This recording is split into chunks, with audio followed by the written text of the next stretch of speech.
Plano nang ipaubaya ng Health Department sa private sector ang pagpapatakbo ng tinatawag na super health centers.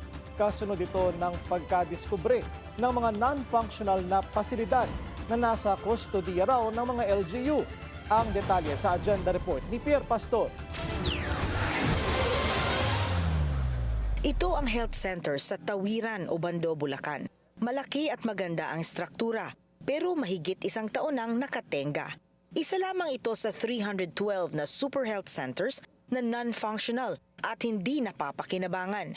Ginastusan na ng gobyerno ang pagpapatayo sa mga ito at itinurn over na umano sa mga local government unit.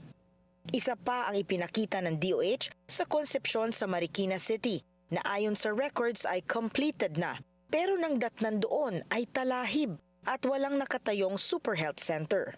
Ang nasa Antipolo naman, mahigit isang taon na ring nakatenga pero biglang nag-operate nang sorpresang mag-inspeksyon si Health Secretary Ted Herbosa. Ayon sa DOH, na i-turn over na ang mga ito sa local government units at sa napagkasunduan, dapat ang mga LGU na ang maglalagay ng mga taong mangangasiwa. Pero inabot na ng ilang taon, hindi ito nalalagyan ng tao at mga kagamitan. 312 finished, binigay na sa LGU. Nakakita kami ng mga solusyon.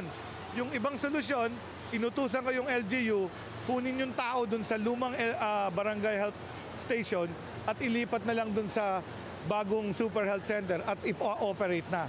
So that's one option. The second option, pwede naman nilang ibigay sa DOH, patatakbuhin namin bilang bukas. May mga private group din umano na gustong kunin ang health center at sila na ang magpapatakbo. I-bid out ko sa mga private na gustong patakbuhin siya.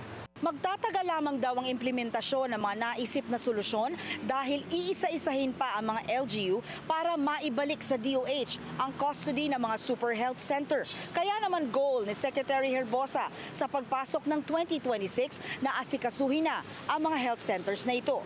Magtatagal lamang daw ang implementasyon ng mga naisip na solusyon dahil kailangang isa-isahin pa ang mga LGU para maibalik sa DOH ang custody ng mga super health center.